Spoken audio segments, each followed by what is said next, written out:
Very good morning, children. Let's continue the third topic.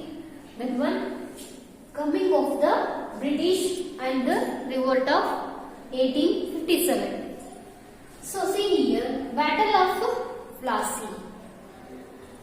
After the death of Aurangzeb in 1707, East India Company became that time more ambitious, because when the died Nawab Aurangzeb, they were very happy.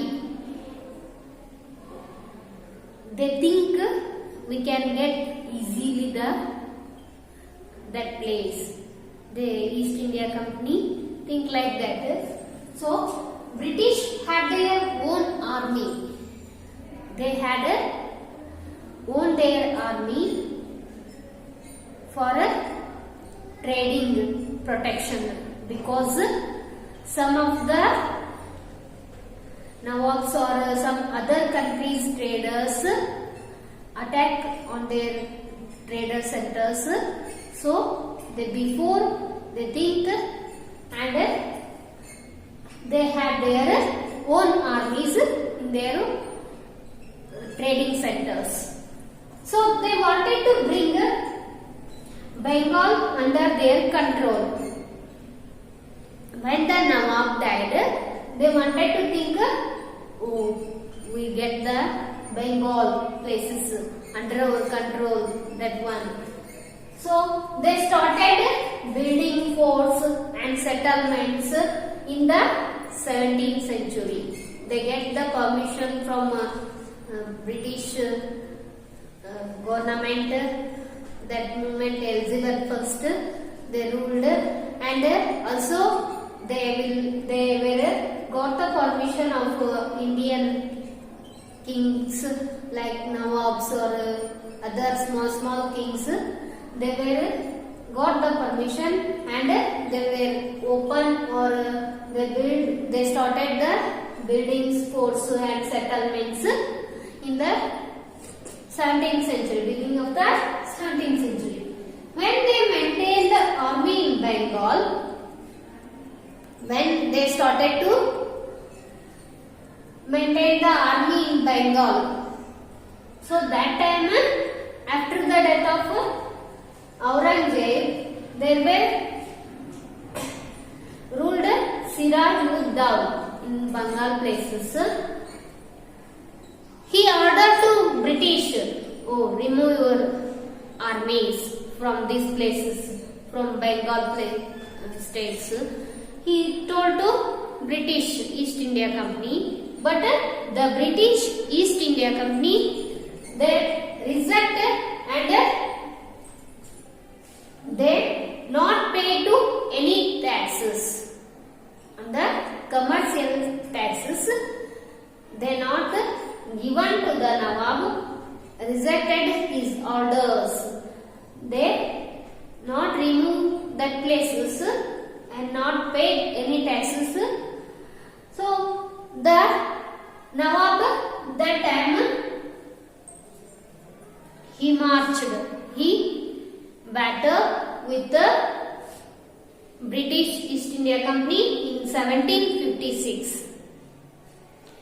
This event very effective on the East India Companies, because they already started to their construction activities, and they were started to trading centers, and they built many buildings where, and so whatever you think, we have own armies and we have own their trader centers, they think. But when they not stopped their construction activities, that time the Siraj-ud-Dowla attacked among the British centers. It is very ambitious of British East India Companies, and they were automatically attacked again next 1757. 17 on the Bengal place, and they defeated Siraj-ud-Dawla. They defeated Siraj-ud-Dawla Nawab. They automatically conquered the Bengal under their control.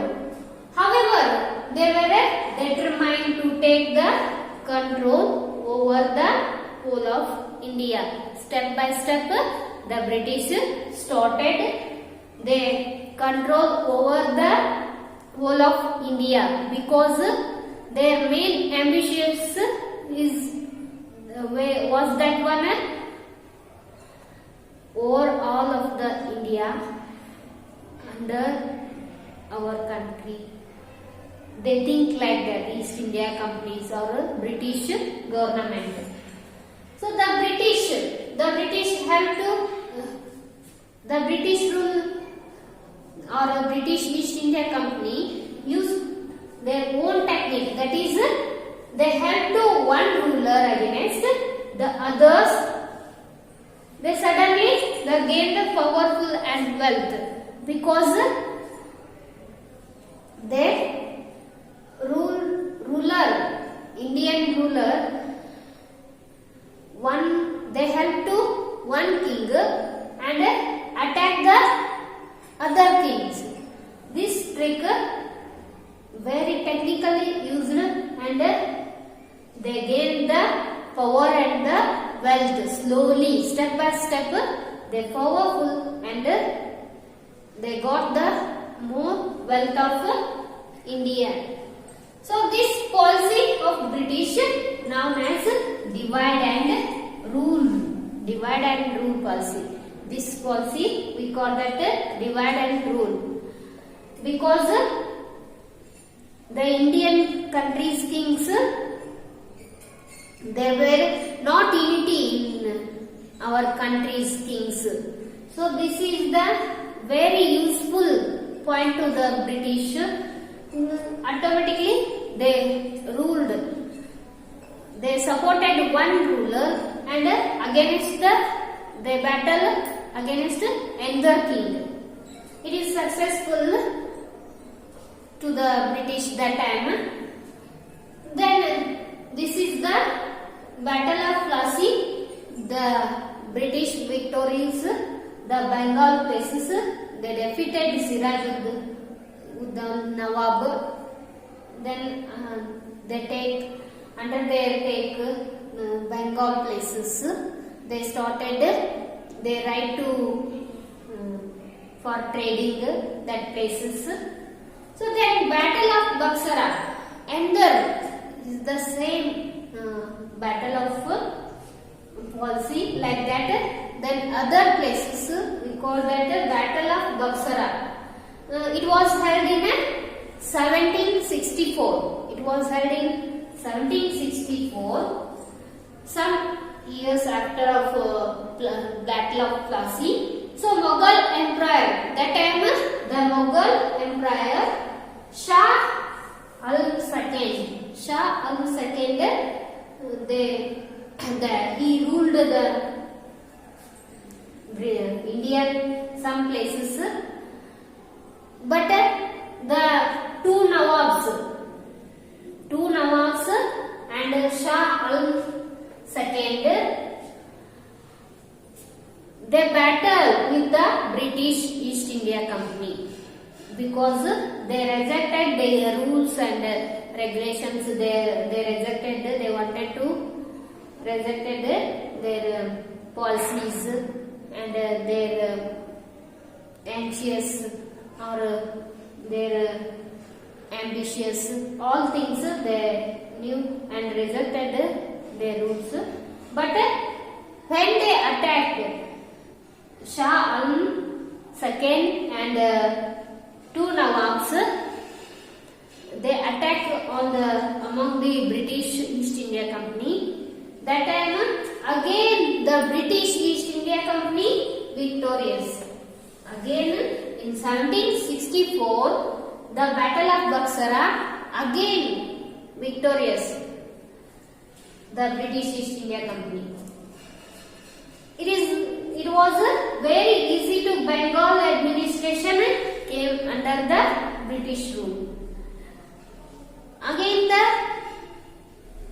they get plus point of this battle, Baksaras, because they again their all places, Bengal, all places administration came under the British rule. It was very happy to British East India Company. So British East India Company obtained the rights to collect revenue. When they won their, they started in their own victorious places, Bengal places. They got the rights to collect the revenues on the they held on the common people. They collected that places revenues. It is the help to them economically. They were very strong. They extending their territories.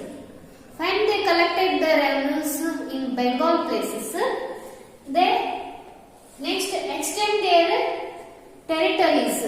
Their territories extended. Then through various policies. It means they held on the Indian kings various policies. For example, doctrine of subsidiary alliance. Some are main policies. More than policies, they held on the Indian kingdoms.